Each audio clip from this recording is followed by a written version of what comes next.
Okay, just kind of go over our public meeting rules and procedures, so everyone is aware of that. At such meetings, the public must be afforded a reasonable opportunity to give its opinion on matters considered by the Select Board, so long as order is maintained. Such public comment is subject to reasonable rules established by the Chair of the Select Board, 1 VSA 312. And at the beginning of each Select Board meeting, there will be up to 15 minutes afforded for open public comment. Each person shall be limited to 3 minutes unless by majority vote the Select Board increases the time. By majority vote, the Select Board may increase the time for public comment and may adjust the agenda items accordingly. A Select Board meeting is a meeting open to the public, not a public meeting. Public comment on issues discussed by the Select Board, if not offered during open public comment period, may be offered during the meeting with the permission of the Chair or majority vote. Such comments, if permitted, should be limited to 3 minutes unless there is a majority vote. The Select Board can increase the time for public comment. Our other guest, Andy Hutchinson, would you want to just step up and give us be able to answer some questions that anybody might have regarding your report that's in the packet here. So, we've got one section already marked out for logging then for Not at this time. not at this time yet. Okay. It's planned, but it's not, the marking has not happened. Yeah. And you're recommending that we extend the road up there and make the necessary repairs, and I got the impression that that would have a direct effect on the price that we might get on future. Yes, it would have a direct effect on the next timber sale as well as any future ones. So it's an infrastructure improvement that would be there permanently. So would this just be starting up on the upper end, or basically the entire road up through, or? Primarily on the upper end Yeah. from the existing landing further out, heading to the east. Okay, so you're extending it from the landing out, Yes. because we have a mile of road up to the landing now, maybe not that much, roughly. Yes, there's at least that much.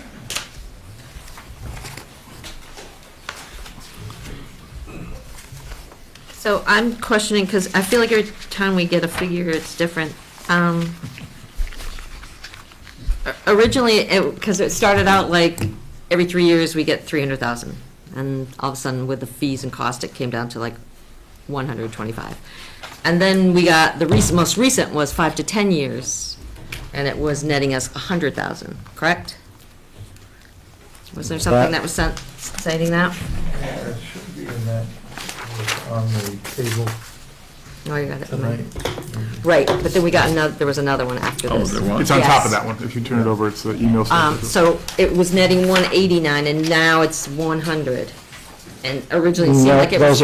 those are two different sale projections. Right. One is for the first 5-year period, which would include the road extension. Right. The second one that was requested is for a follow-up sale after that. Right. Okay. Because it seemed to me like it was $100,000 with the, and you were being very conservative, Mhm. with the potential of an additional $100,000. that you could have had 2 cuts. Right, I'm just trying to get, to know if it was 3 to 5 years, or if it's 5 to 10 years, and if we're talking $189 net over 10 years. One of the limitations that the watershed property has is the access. And because of that access and the steep truck road out of there, logging is limited, or the removal of logs from the property is limited to summer-only logging, because it's just physically not safe for a log truck to come out of there in the wintertime. And because there is a lot of water and a lot of streams on that property, it also restricts that to relatively dry periods during the summer and fall. So that can narrow the window of opportunity to remove saw logs from there. So my second 5-year projection was quite conservative, because you don't know what you're going to run into for weather periodically.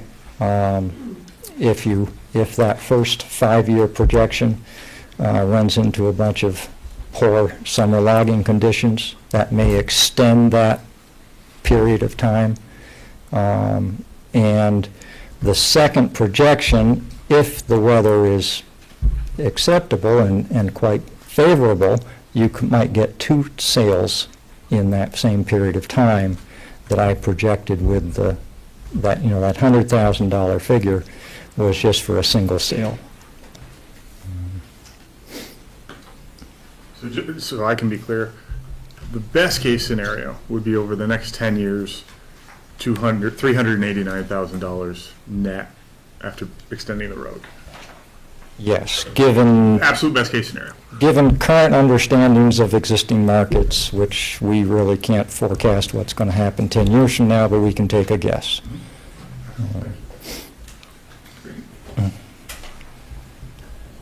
Any other questions for Andy?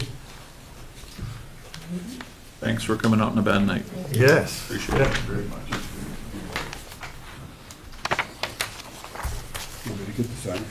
Yes, please.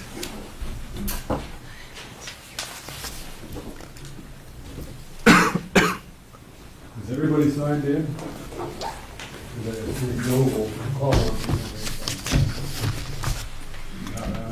You get the end.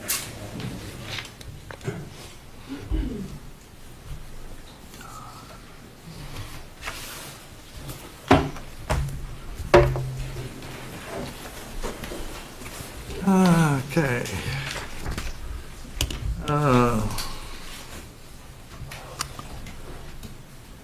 Justin Lindholm, would you kind of, and you're from Mendon, actually? Yes, I own land in Chittenden. I pay $12,500 worth of taxes in Chittenden every year, if anybody'd like to know.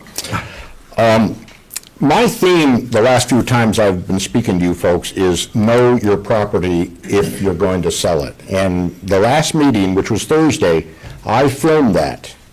And I was discouraged by what I saw as a lack of understanding of your land.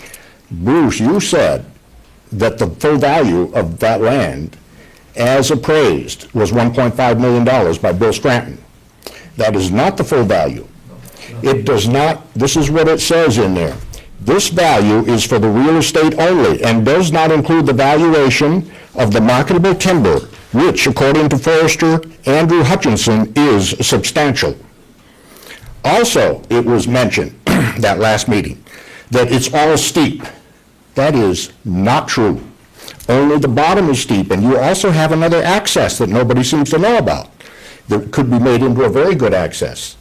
Also, your water, you keep dismissing the idea that your water could have some value. Don't do that. You folks mentioned you have to bring logging trucks up that steep road and drag them up with a log skidder, and you all were laughing about this. No way. You don't bring water trucks up to that property. You bring the water down.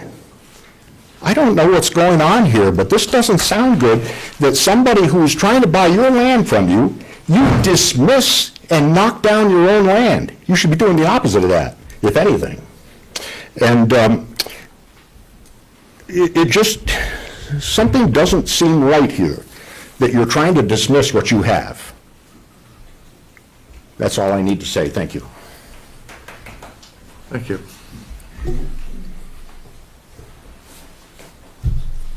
Let's see. Joan McCarty? John, Or John? Oh, excuse me. I'm sorry, I'm not intending to speak. Kim Kinville? I also am not intending to speak, thank you. Okay. Matt Trombley? I guess I'll take my chance to blabber. First of all, thank you all for your efforts. And for those of you that don't know me, Matt Trombley, resident here at Proctor, grew up in the town of Pittsford. I too taxpayer, but have a greater concern and interest, and had heard through the grapevine of the possible sale of the property in the last couple of months. I'm an avid outdoorsman, lifelong hunter, fisherman, snowmobiler, cross-country skier, been on that property dozens of times, was a former member of the Chittenden Snowmobile Club and helped install corridor trail on there back in the 1990s. Also, have a family camp in the town of Chittenden that lies on the middle road and looks directly down on this wonderful, beautiful piece of property. Greatly concerns me to see our landscape in the state of Vermont change. And as we all know, we continue to see land be posted in lack of options for recreational use of any sort at an alarming rate.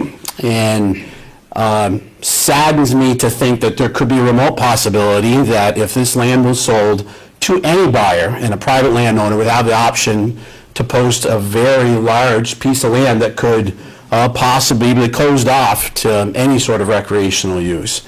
Obviously, understanding the tax burden that all of our towns have and the difficulties you folks have in trying to keep the wheels spinning, to keep the schools open and everything going is a huge challenge today.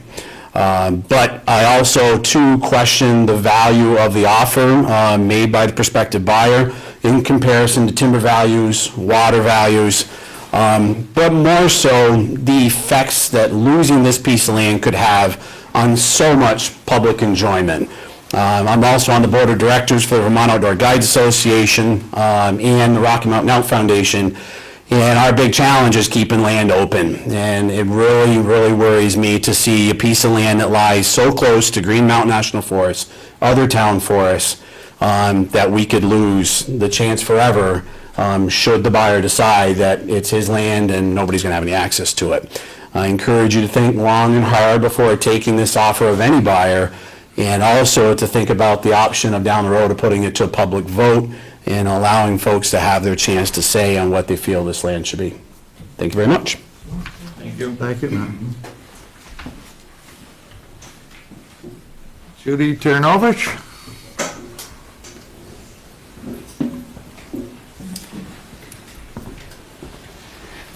Good evening. Thanks for the opportunity to be able to address you guys tonight. I think Matt actually touched on most of the issues and concerns that I had.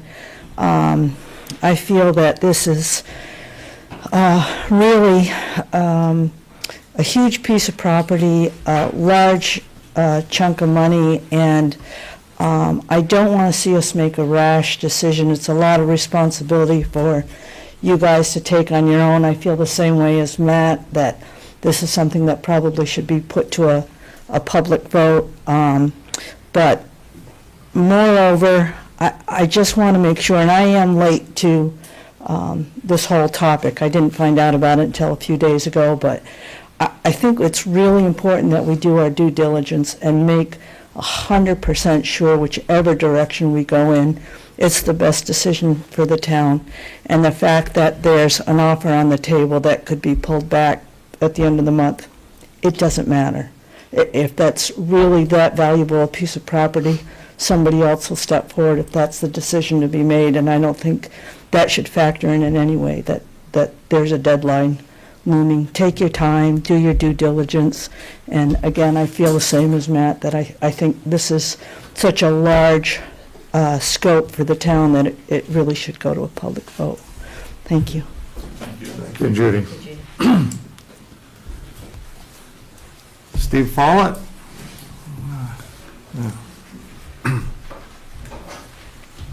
Hi, my name is Steve Follett. I've been a resident of the town since I moved here from another state I won't mention. But I wanted to thank the Select Board for this chance to speak, and thank you beyond that for the time and effort that I know goes into making a real major decision like this, because this is a major decision. I'm sure by now you all appreciate that. That there's a lot of emotion involved, but beyond that, there's this huge piece of property, this thing with some value. We're not quite sure what it is, but it's substantial. We know there's timber on the land, quite a bit of timber, and we know that we can sell that timber, which gives us a pretty nice return. We're talking $20,000, $30,000 a year by some estimates, even over the 10-year period. So there's that value. There's the value of the water that's still on that land and bubbles right out of the ground. I drank that water for years. My kids drank it. We washed in it. It's good water. I don't think we should just, say that it isn't worth anything, or it's worth very little, or it's too hard to get out. There may come a day when that water becomes extremely valuable. The other thing is, we're talking about what we're going to do with the money from this. And I sat in the meeting a couple of nights ago where some people made presentations about how they'd invest the money and how they'd protect our principal and here's how much it was going to cost and here was the return. I think you all understand that stuff, at the bottom line of every advertisement for that kind of pitch is nothing is guaranteed in the market, okay? We're at the end of a long, long stretch of market increase. Now, I'm not saying it's going to fall tomorrow, but who knows? We don't want to take that money for that land, dump it in the market, and all of a sudden turn around and say, oh my God, it's half what we started with, and the land is gone. Okay, that's pretty much what I have to say. I think the value of the land far exceeds anything that we might get in the market. If we take the money and run, I think the value of the land is always going to be there, and I don't think the town should give it up. Thank you. Thank you, Steve. Dale Christie? I don't have anything to say, other than that I agree with Matt, and Judy, and Steve. I have nothing further to add to them. Sure. Okay. Joshua Hart?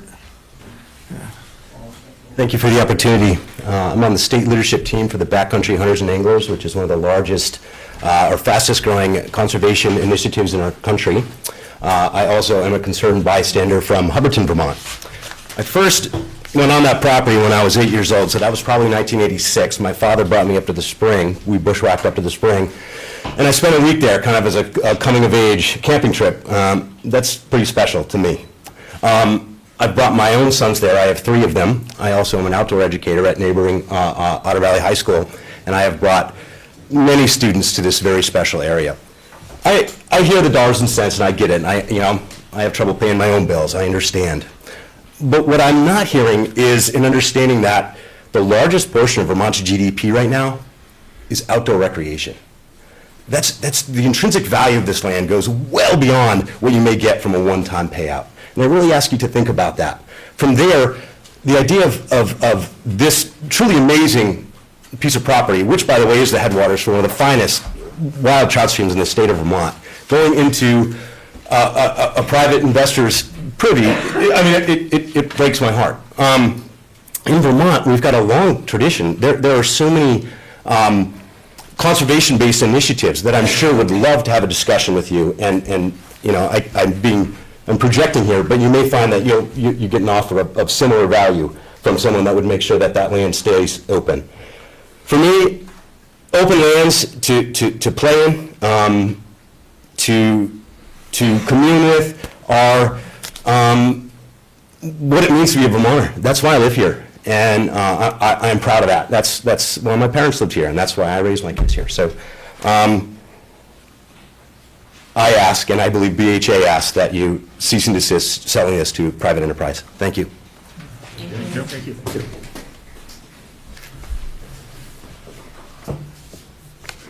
Adriana I'm not sure on the pronunciation of the last name. Thank you. Yeah, thank you. I have hiked the property. My daughter, I have actually backpacked with her. She's 5. She's coming up right now, actually. But we have been on the property. I think that there's so much value to that property, more than a dollar sign. To get, your child out and off electronics. That's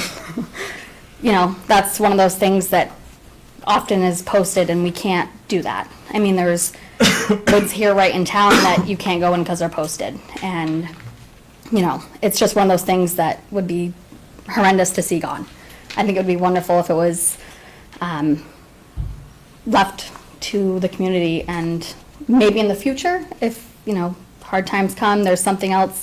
But I think as of right now, it would be better left alone. Thank you. Well, thank you.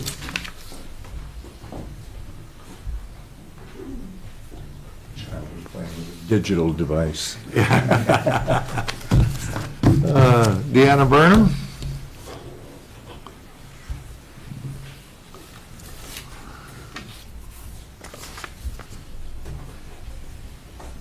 I also would just like to voice my opinion on keeping the land. I don't think that the town is in dire needs financially to sell the land, especially before you check the value of the water, the value of the land, and the value to the surrounding communities. Has anybody approached Chittenden to see what their thoughts are on us selling the land? Have they, maybe they'd like to purchase land. But before you sell the land, please check into the water, the value, and listen to the communities. Thank you.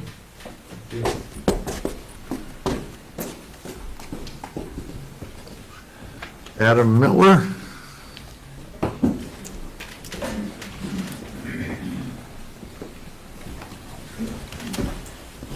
Hi, thank you for the opportunity to talk. My name's Adam Miller. I'm actually from Williamstown, Vermont, so a ways up the road. But I wanted to talk here as a person that travels around and recreates on public land and spends money in the adjacent community.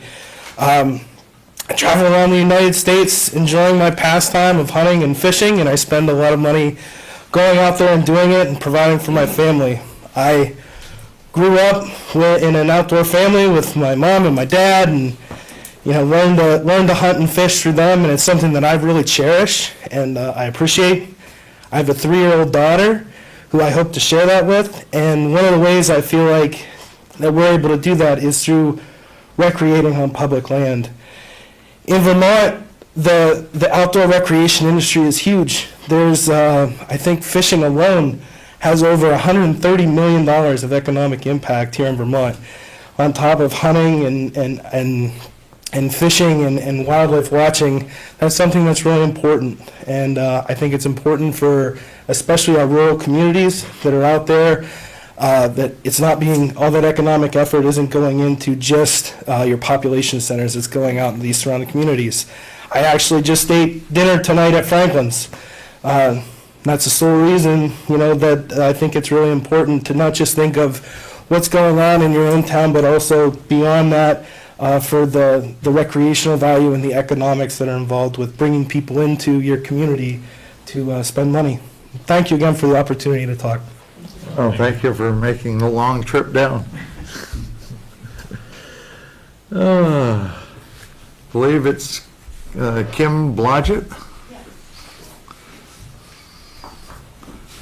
Thank you for allowing me to speak. And I'm actually not also a resident of Proctor, so I realize that what I have to say probably doesn't weigh too heavily with you folks, but I did want to thank you for holding this land for all the years that you have. It's an amazing piece of land, and encourage you to look into, I think the other speakers have said everything that I would have said, and I echo what they say, but I'd also encourage you to look into seeing if there's other more conservation-oriented buyers who would leave the land open for public access. I think there are some organizations out there who might help facilitate that. I'm not sure what the cost difference would be, but there's so many other benefits to that property that may outweigh some of the differences that I think it should be something that would be considered. So thank you again for letting me speak. Appreciate it. Thank you.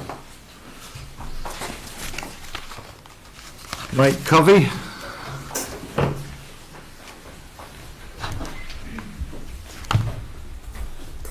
Hello. Thanks for the opportunity to have a conversation with you folks here tonight. I won't take too much of your time, but I'm also from Williamstown, made the drive down here. I'm the executive director of an organization called the Vermont Traditions Coalition, so we've been advocating for 18 years for public land access, snowmobiling, hunting, fishing, trapping, forestry, all of those things that keep Vermonters connected to the landscape. I just wanted to, in case you folks haven't gotten the full breadth of it yet, talk about a recent report that came out. So Vermont is ranked 4th in terms of the economic benefit of our outdoor recreation. There are 3 states that have a more significant economic input from outdoor recreation. Of those, snow sports, being skiing and snowmobiling, are the leading economic contributor. And then hunting, trapping, and shooting are grouped together, and that's the second. So you have this huge, great property that provides access to National Forest, to the Chittenden Town Forest, that can provide all these recreational opportunities on top of allowing you to get a significant economic return from your forestry practices. And that return, if you're looking at $400,000 over 10 years, what's that return over time? I mean, we need to be having a really broad view of where we're going to go with our public land, with all of our open land, and look at this not on a 10-year time frame, but on a 200-year time frame. How much is that going to benefit the community over that time, especially as land gets chopped up and we continue to develop and we continue to have more homes on the landscape, more incursion. Over the long haul, you can't really afford to sell off the future for a mere $1.5 million. So, thank you. Yeah, thank you. Andy, did you want to add anything? No? Thank you.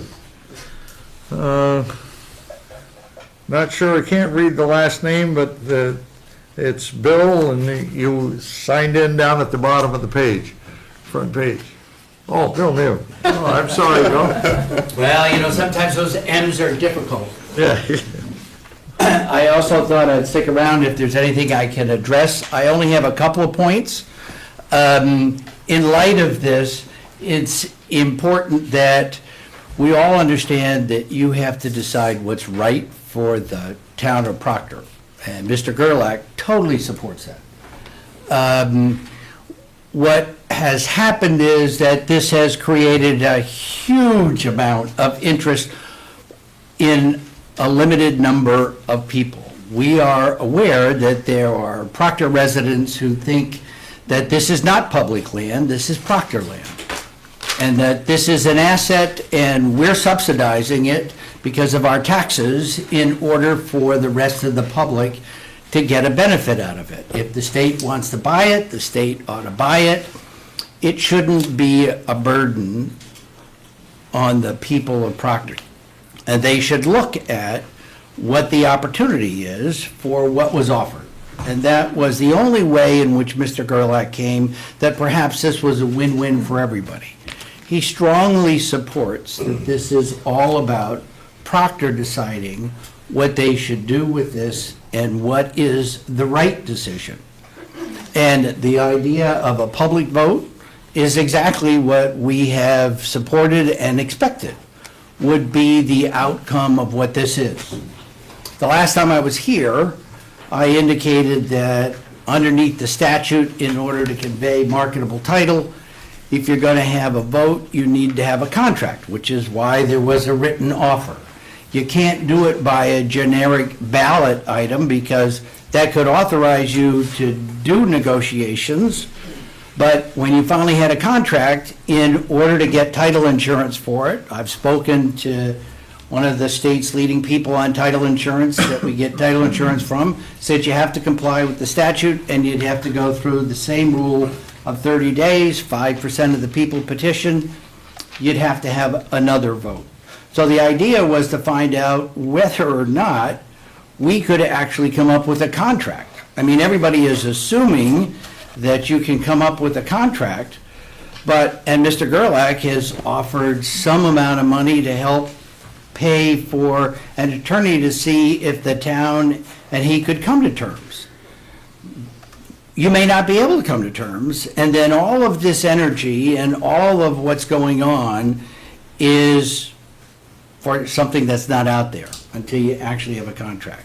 So to the extent that we thought there would be a town meeting, at the town meeting to vote on it, that's what there. We know there are Proctor residents that support the idea of selling it and being able to invest the money and get the return of 3 to 8% net. It's totally up to you to figure out what's right for you. And Mr. Gerlach only wanted to participate so that there could be a discussion about that and not get in the middle as if he's a bad guy and he's going to just trash the property, which is totally contrary to anything. There's been an awful lot of things that have been suggested that are not true, and he really has felt that he's been not quite treated fairly in terms of how this all came about.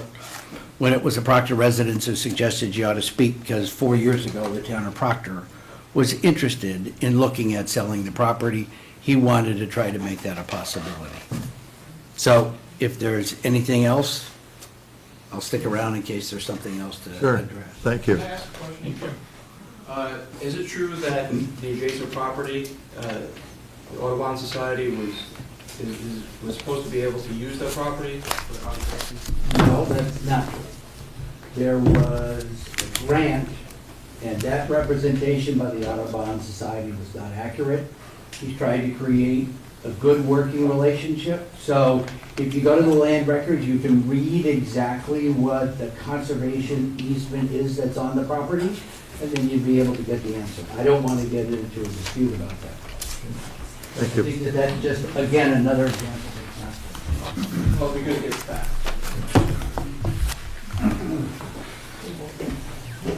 Doug? Okay. Dave Dutton? I'm all set, thank you. Kate Warner?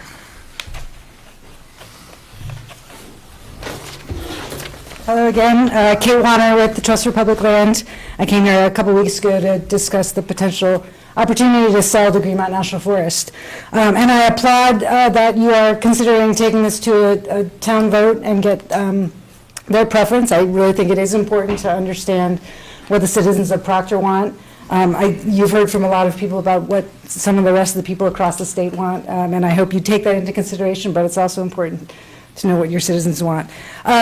I just wanted to make a point. I also applaud the second article that you have drafted, but I would like to make a suggestion for a small change to that article to avoid potentially shooting yourself in the foot if you do end up wanting to sell the Green Mountain National Forest.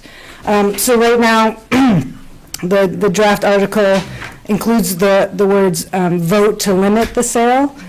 And if both of those articles are voted yes, and you basically self-limit yourself to sell to either a public entity or an entity that will keep it open for public use or preserve its resources, potentially that could negatively affect the appraisal that Green Mountain National Forest does to purchase the property. If you've self-limited yourself that way, if it's not open to the public market, even if you do intend to sell to Green Mountain National Forest, you don't want to officially limit yourself to only selling to a public entity. Does that make sense? Okay.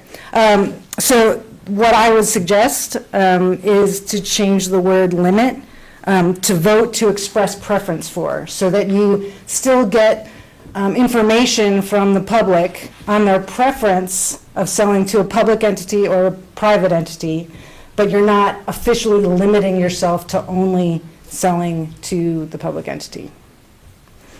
Besides the potential effect on the appraisal, in order for the Green Mountain National Forest and the Trust for Public Land to help secure the federal funds needed to add it to Green Mountain National Forest, we need to demonstrate threat to the property. And the last 2 months have definitely demonstrated threat in terms of it being sold to a private entity and potentially, public use shut off and other things happening on the property. But if you self-limit yourself, then that threat is diminished. So I just recommend to kind of tweak that language a little bit. Thank you. Okay. Thank you. Dave Carmen.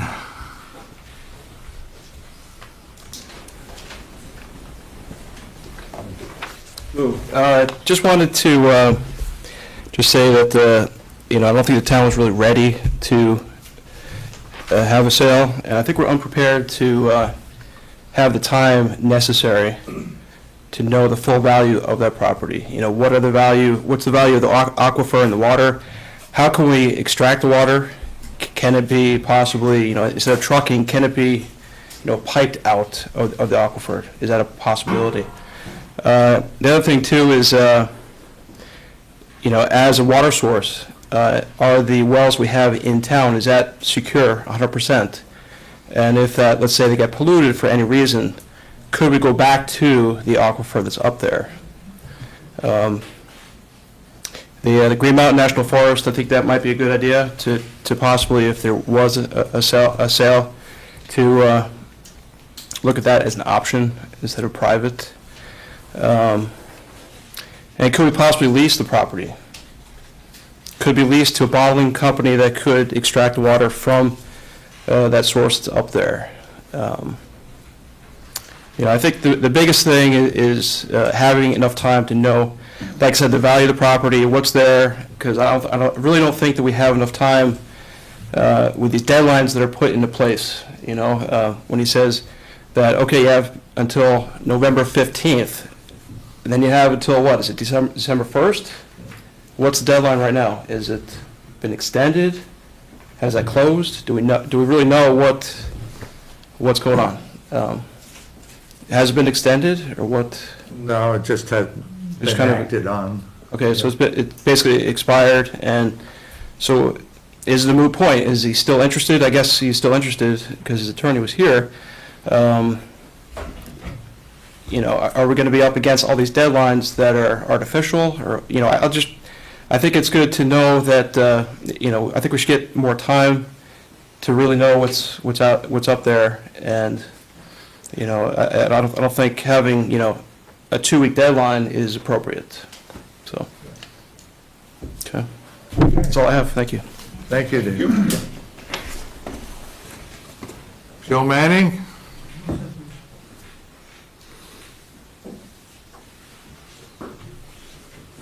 Okay, well, I certainly appreciate all, yeah, there anybody else that didn't get to sign in on our sign-up sheet that wanted to speak? Don't see anybody. Can I just ask you one question? Can you come up here so we can hear you, please?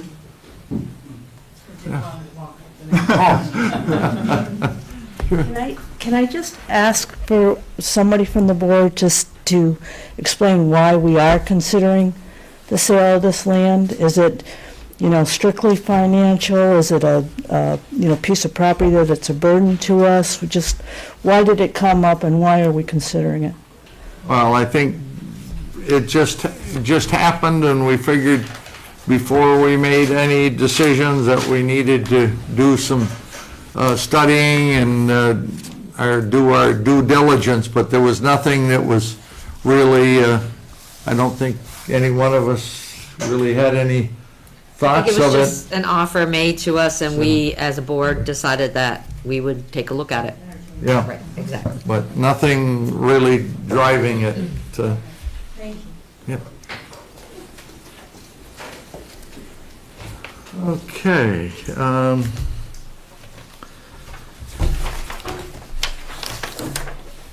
The next item is our special town meeting. Would you want to speak on that, Stan?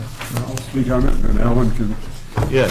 I'll speak about the physical. It's set up that if you were to pass a resolution tonight to hold a special town meeting, about the earliest you could do it would be January 13th. It's not less than 30 days nor more than 40 days to advertise. So that's how the 13th got picked. The high school got picked because traditionally you have met at the town meeting at the high school.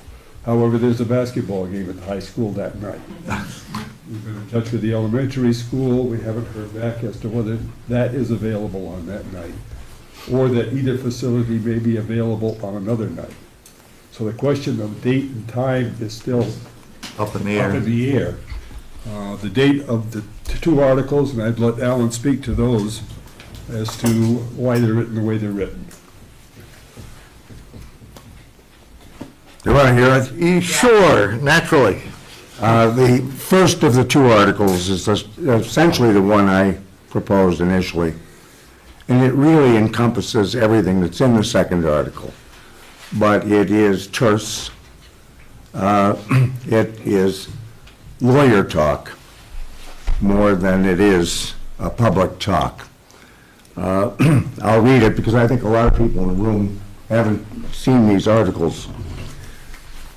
Article 1, shall the town vote to authorize the select board to sell all or less than all of the interest the town holds in its watershed lands in Chittenden, Vermont, for a price not less than $1.5 million.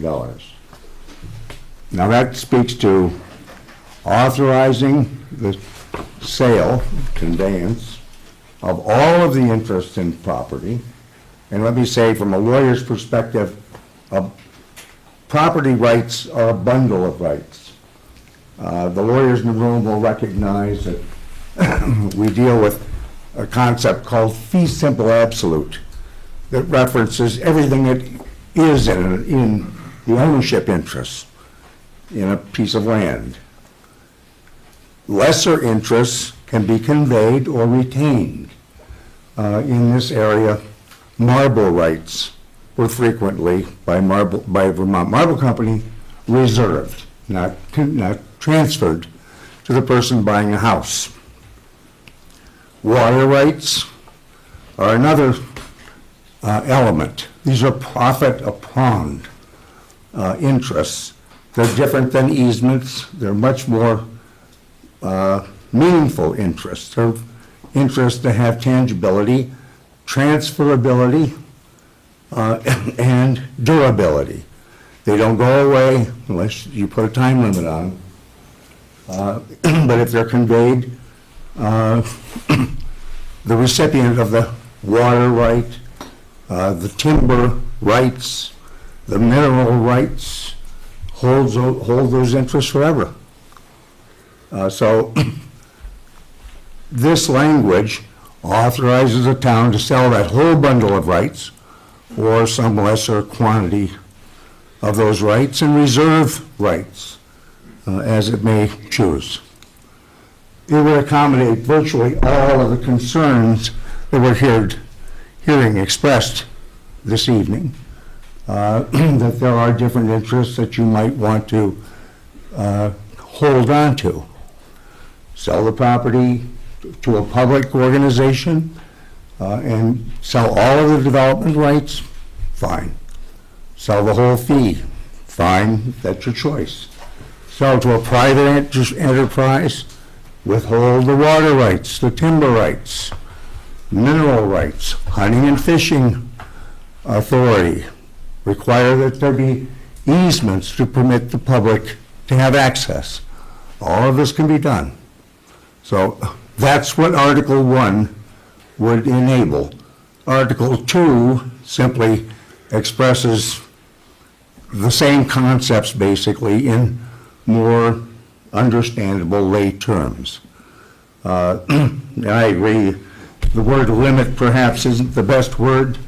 The word entity is not necessarily the best word all by itself. You might say to a person or entity. I guess we haven't read that language, have we? If Article 1 is approved, shall the town vote to limit the sale of the watershed lands in Chittenden, Vermont for a price of not less than $1.5 million to an entity that will keep the land open for public use or permit the town to preserve its resources. Same idea, the idea of transferring all the rights or some of the rights or retaining rights. So those are the language, that is the language in the two articles. It is very simple, very plain, frankly. I would comment on Mr. Mube's remark about having to later, at the time you have a contract, have another town vote if it's petitioned. If 5% of the citizens petition, yes, you would. These are essentially precatory authorities. You're asking to get the sense of the public. What's the public's interest? What does the town want? This whole concept was sprung on you, and you want to have the town share in the decision-making.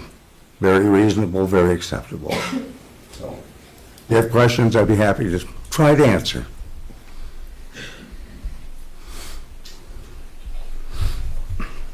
Any questions?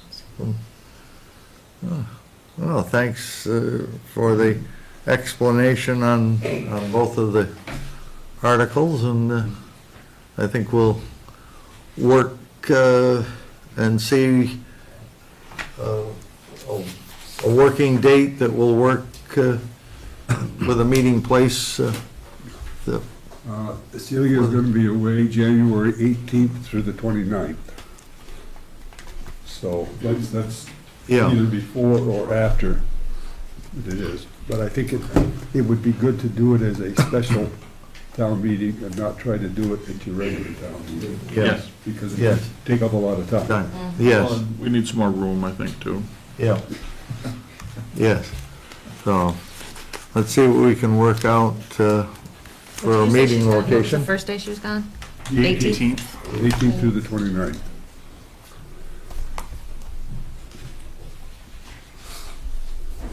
When do you think you'll hear back from the elementary school? It was an email that went to Jake as to what's going on. He's not there every day. So, must have some information. Yes. I'm sorry, what would be the reason that we would need a special meeting as opposed to having it at a regular town meeting?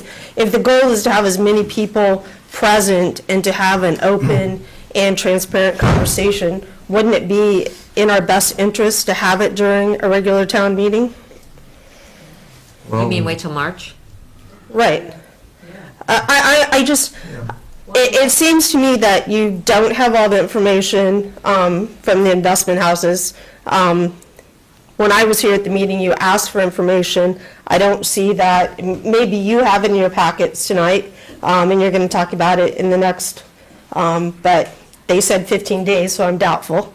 But I'm just curious, why the rush? Why not? If we think this is an important conversation to have with all town residents, at this time of year, knowing that we have inclement weather, that the gyms are both busy every single night with games, with practice, that it's going to limit when we can be in there, why wouldn't we just have it at our regular town meeting? And if you have to go an extra 45 minutes or an hour, as many times as you've talked about it here at a board meeting, doesn't it warrant having that with everyone at a regular town meeting being a participant in the conversation? I think we'll give some consideration. We just If we're already going wanted to move ahead. Yeah, if we're already going to late January at this point, Yeah. which we will be. Let's, we'll talk about it. Yeah, we'll have some discussion on a date, so. Any comment on the verbiage specifically as it Well, relates? I mean, should we change it to express preference for as opposed to limit? Alan? No, but there's no reason why you wouldn't, and that's acceptable. All right. You might also say person or entity, because many people don't realize the word entity means a being, which includes a person. But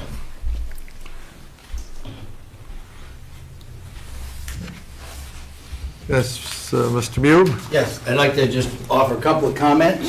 That Mr. Gerlach is certainly in favor of as many people participating and believes that the annual meeting is probably the best place in which that should occur.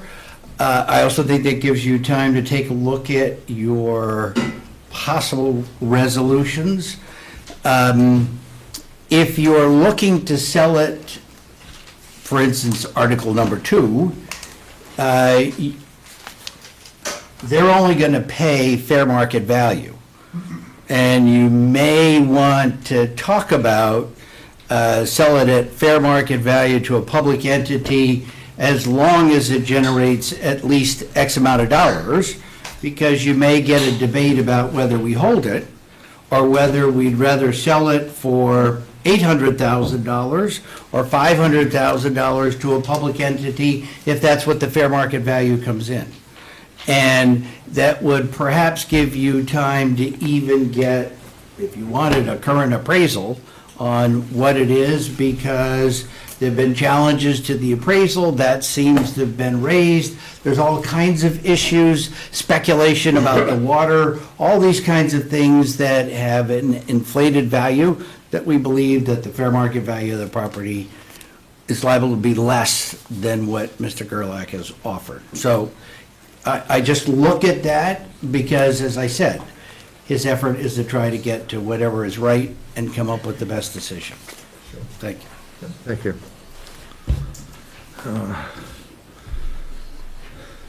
I think we've covered the timber harvest projections. Everybody's now is 400,000 plus or minus over the next 10-year period. Yeah. Is what we're looking at. Is there any action as far as special town meeting as to holding it, or? No. You want to wait till March? I'm fine with it, Mark. Yeah. Yep, that's fine. Okay. Yep. Cheaper for us. Yeah. Yeah.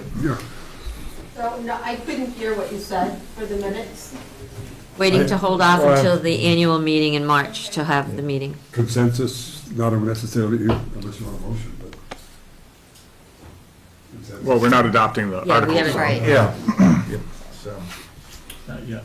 yep, and, so, we've still got to meet with somebody, regarding the investments. Yeah, the Vermont Community Foundation could not make it last Thursday. Yep. And she would be available this Thursday if you wanted to have a special meeting to interview her. I thought we decided at the last meeting not to. I thought we decided 2 was enough. Yeah. Okay, well, there wasn't. Yeah, I thought we did. There was no real difference between. Right. Not really, no. Okay, so you don't- You want to look at the land trust then? If they want to send us some information, we could look at it. You've got their information. Yeah. Because the question is whether, yeah, of course, now you're not worried about 15 days, so. Right, yeah, yeah. But you do need to do a selection at some point.